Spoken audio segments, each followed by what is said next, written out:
The excursion boat Colonel Rudder, named for Army Ranger Colonel James Rudder, who commanded the attack, pitches in waves driven by force 5 winds, the same conditions which existed on June the 6th of 1944. The Colonel Rudder is about twice the size of the landing craft used by the Rangers. 2 of their vessels sank in the 4-foot waves, leaving 9 surviving LCAs and 230 Rangers to begin the assault. Pointe du Hoc was believed to be the most heavily defended position in the entire Atlantic Wall. The planners of the Normandy invasion believed that it had to be taken for D-Day to succeed. The task of scaling these cliffs fell to the 75th Ranger Regiment, and it succeeded, but at great cost.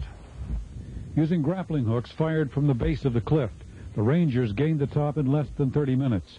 They found a moonscape of shell craters and shattered fortifications. They also found the gun positions empty. The Germans had moved the guns further back. The 2nd Ranger Battalion defended its foothold on Pointe du Hoc for 3 days against several German counterattacks. And when it was over 70% of the 230 men were either killed or wounded. Today, the Rangers are back on Pointe du Hoc. SFC Rodrigo Ariola from Fort Benning, Georgia, is helping prepare the site for the June 6th commemoration ceremony. As a Ranger, it's a very special moment here, because when you touch these grounds here, you can actually sense and feel what our Ranger veterans actually went through. And it's a very special moment here, very special, and it's a good feeling. And we're proud to be Rangers today because of their actions during that time. And that's why today's Rangers are very proud to be a Ranger. And when President Clinton and the top military leaders arrive for the commemoration ceremony, today's Ranger, Ariola, will be joined at Pointe du Hoc by the surviving members of the Ranger Force which scaled these cliffs 50 years ago. At Pointe du Hoc, Gary Bautell, AFN News.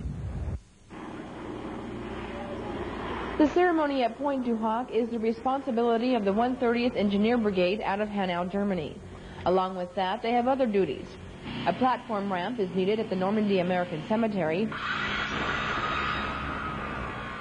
and there are bridges to build at the drop zone site for the airborne ceremony.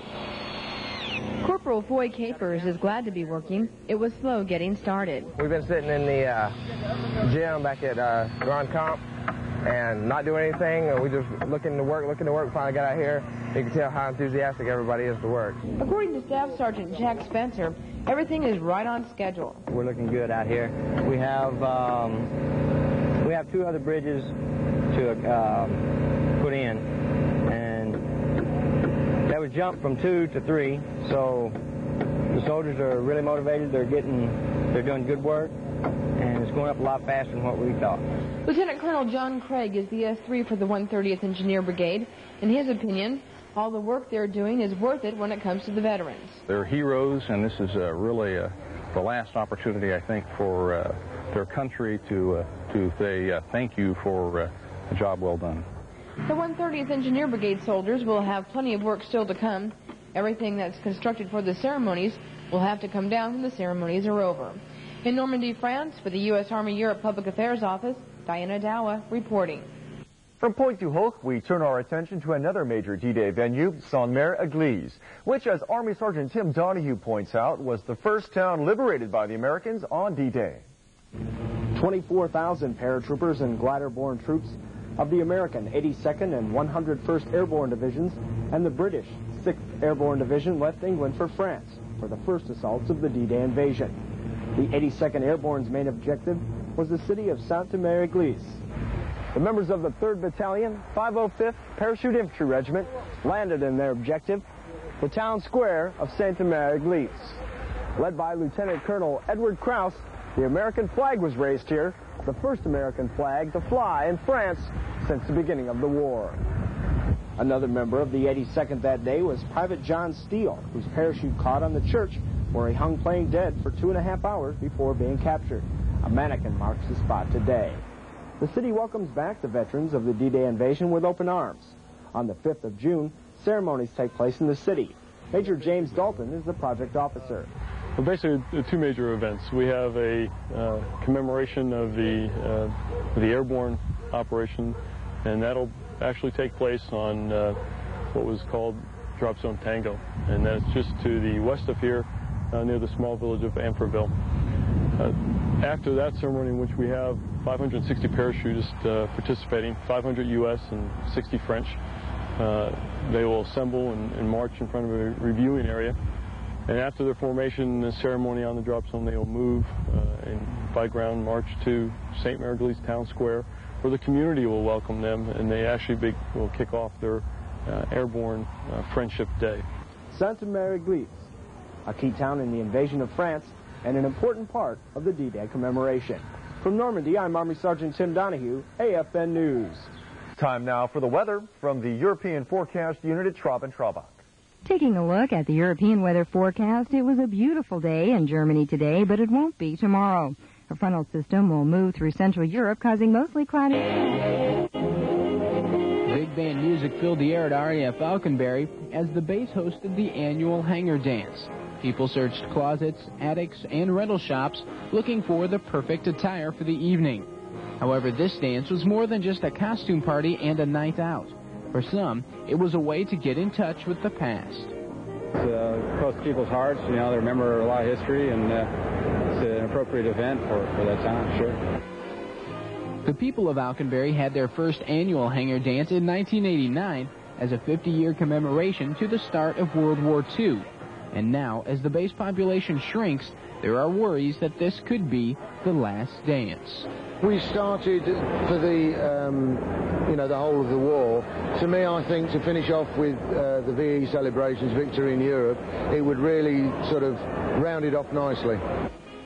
This dance is just a prelude to the hundreds of D-Day commemoration events that will soon take place all over England. Senior Airman Brett Baker, Air Force News, RAF Falconberry, the United Kingdom. Normandy isn't the only place Americans are visiting during the 50th anniversary of D-Day. Specialist Tracy Baughman reports on Memorial Day services at an American cemetery in the Netherlands. 50 years after Allied forces pushed through Europe, Dutch and Americans gathered in Margraten, the Netherlands, to remember their fallen comrades. In the country's only American cemetery, a memorial service was held for over 8,000 United States servicemen buried there. Among those in attendance was the Queen of the Netherlands, Queen Beatrix, and 5th Corps Commanding General, Lieutenant General Jerry Rutherford. For the Dutch, it was an emotional ceremony for both young and old. Many of the people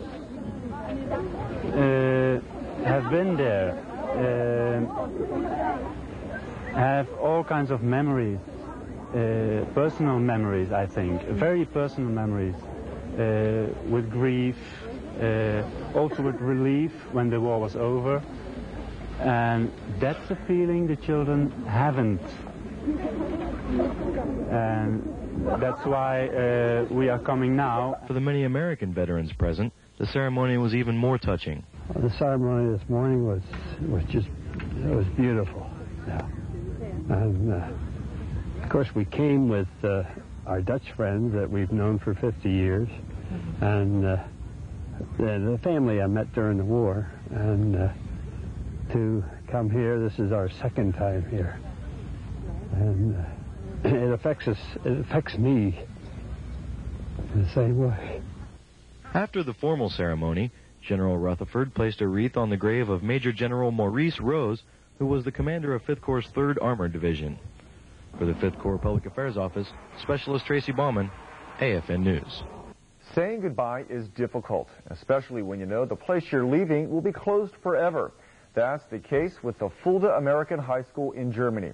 Specialist Lee Allen brings us the story. Packing out takes on a new meaning for these folks because it means that the boxes they packed will be unpacked by strangers. Their contents bound for destinations around the world, just as each one of these teachers and students will also scatter to the four winds.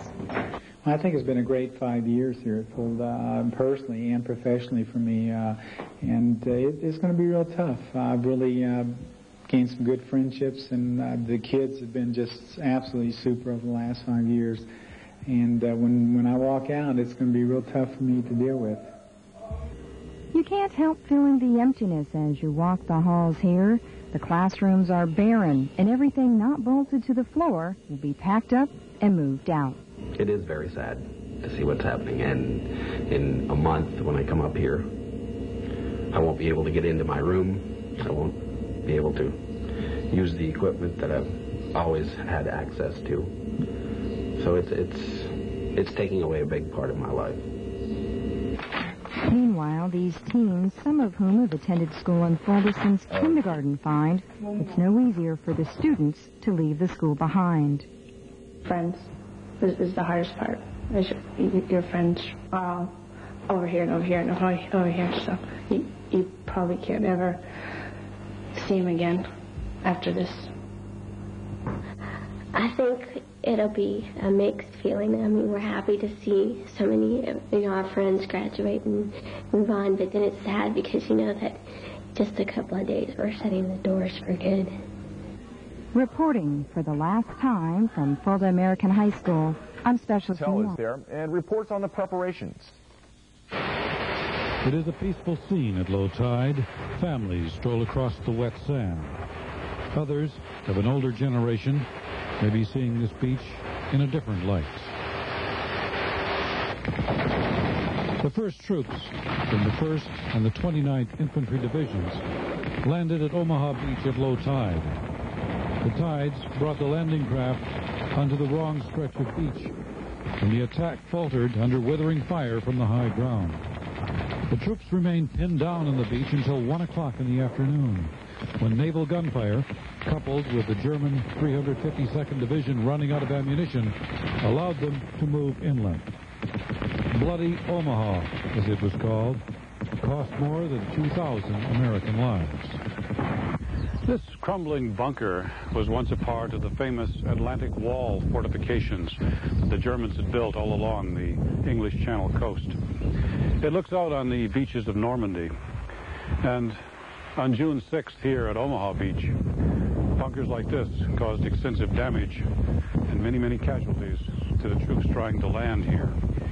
Now it looks out on an empty sea, but in a few days, the ships and the troops will be returning to Normandy. 10 U.S. vessels, including the aircraft carrier George Washington, will be standing off Omaha Beach on June the 6th. They will provide a backdrop for the thousands of Normandy veterans attending the major observances at Omaha.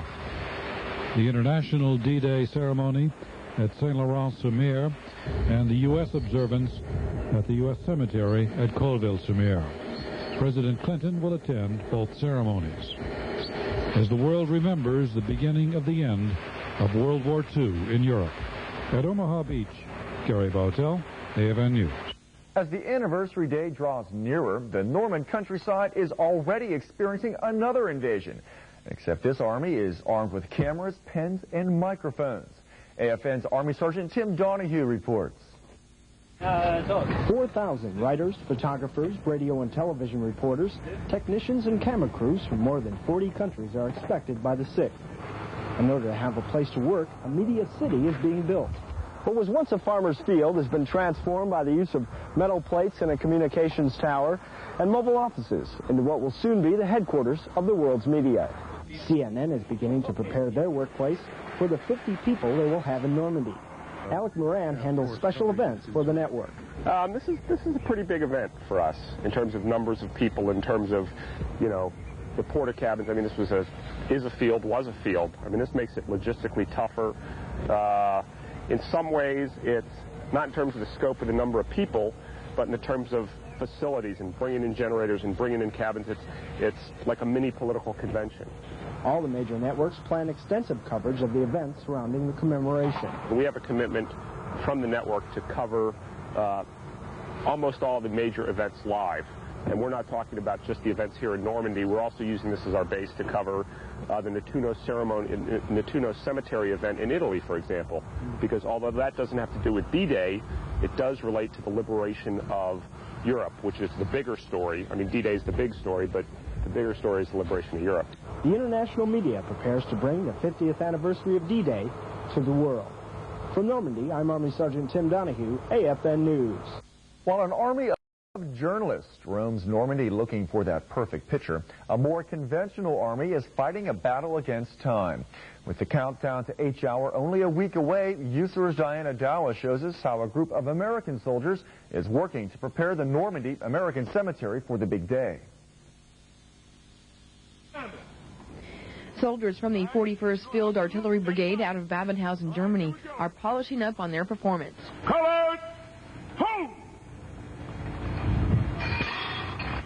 Rehearsals are daily, sometimes twice a day, sometimes in the evening. A little too slow.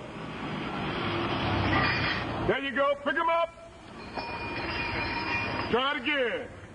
Nothing is overlooked, even down to the smallest detail.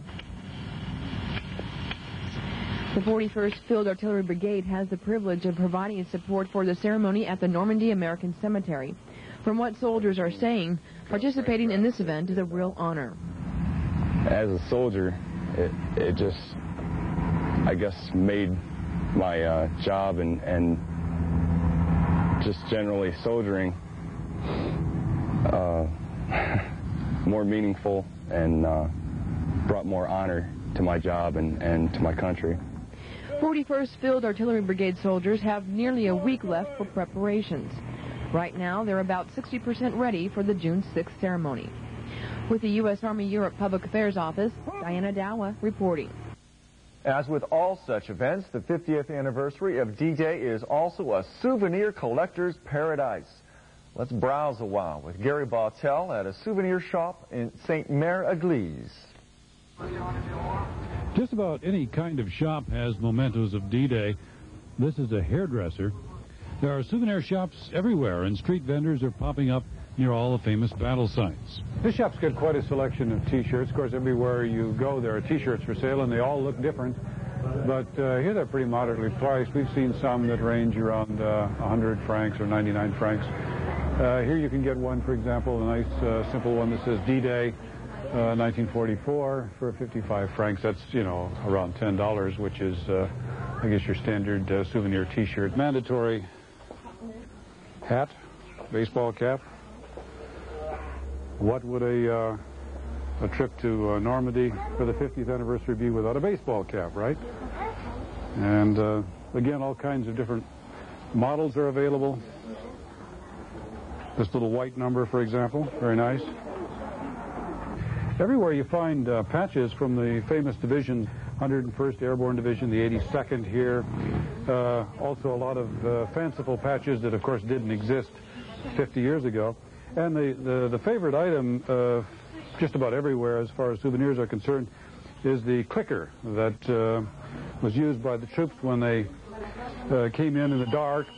They had these little clickers in their hands to identify each other. 2 clicks, and they recognized that the other person was not an enemy. But, of course, the Germans caught on to the idea and got some of these things themselves.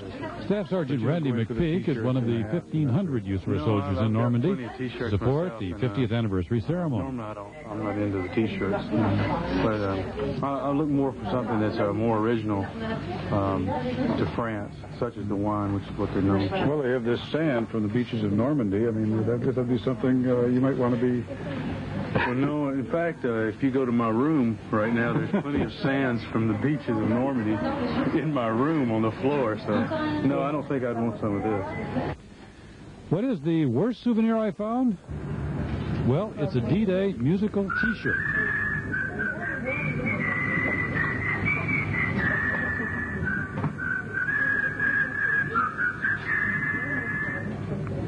Santa Maria-Église, Gary Bautell, AFN News. Well, I think I could do without that T-shirt, but I wouldn't mind a few of those clickers.